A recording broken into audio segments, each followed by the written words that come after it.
one of the books I read on my road trip, actually I listened to it, was The Midnight Library by Matt Haig.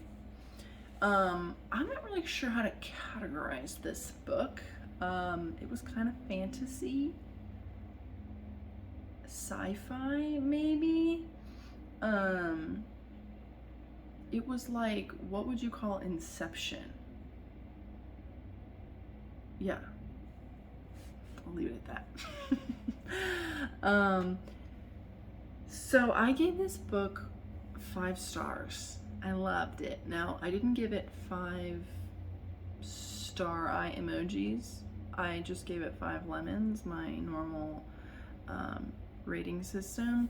So it's not the highest height that it could be, but it is a good book. And I would put this in my, tell someone about this book if I want them to think I'm well read category. And here's a little synopsis of it for us, okay? For the people who can't remember, like myself. Midnight Library is a library of infinite books that carries every book of the possible lives you could have lived. So all of your alternate lives you could have lived. Every choice you have made leads to a different parallel universe in which you made the other choice. And this book explores that possibility. The main character, Nora, commits suicide because her life sucks. This is very early on in the book. It's like a couple pages in. Simply put, it just sucks. She overdoses and wakes up in an infinite library where her high school librarian is there to guide her in the middle world. I kind of would call it like the in-betweeny world. She chooses different lives to try based on her life's biggest regrets. After trying out a few and mostly totally disliking them, she realizes those regrets were things that other people really wanted her to do. Her dad's dream for her, her brother's dream, etc.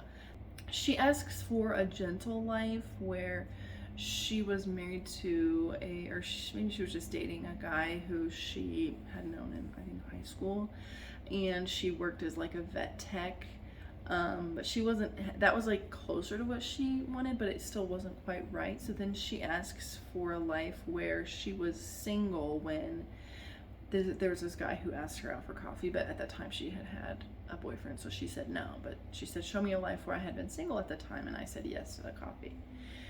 So she goes to this life where she was married to that man. When she hops into this life, she's married to that guy and they have a daughter. She stayed there for months and tried to convince herself that that was the life she wanted because she fell in love with the daughter mainly. But she felt guilt for the other Nora, whose place she had taken, as well as she just felt that she was standing in on someone else's life.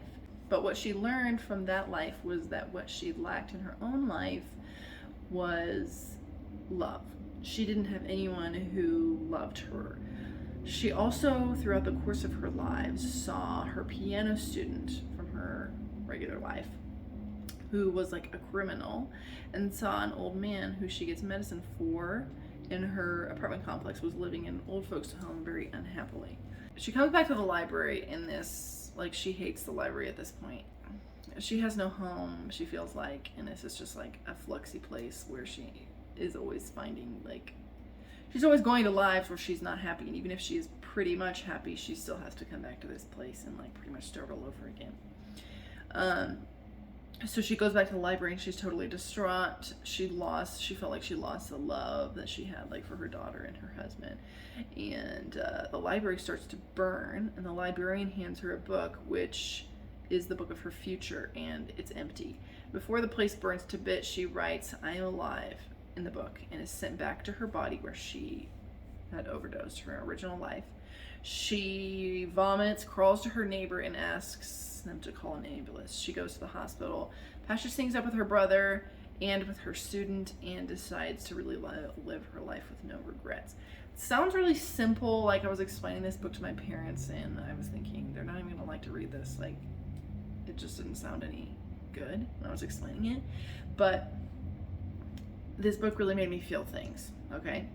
I loved it. Seeing her disappointments in each life was really thought-provoking. Seeing her life where her mom was alive, I forgot the exact details, but her dad was married to the mistress who he had cheated on her mom with. The life where she was in her brother's band and it was hugely successful, but she finds out that her brother had actually died. A life where she was married to the fiance she had and had left, but he was an alcoholic and they were extremely unhappy, where she was a successful swimmer, but she was lonely and still wasn't in a good place with her family. Even the life when she had a family, it was so interesting to see how she felt like she had shown up late to her own life and how it caused her so much sadness. Just seeing that her life was the one that she was on time for, and so her life was the only one she could live without regrets, while it was simultaneously the one she regretted the most, was like very thought-provoking.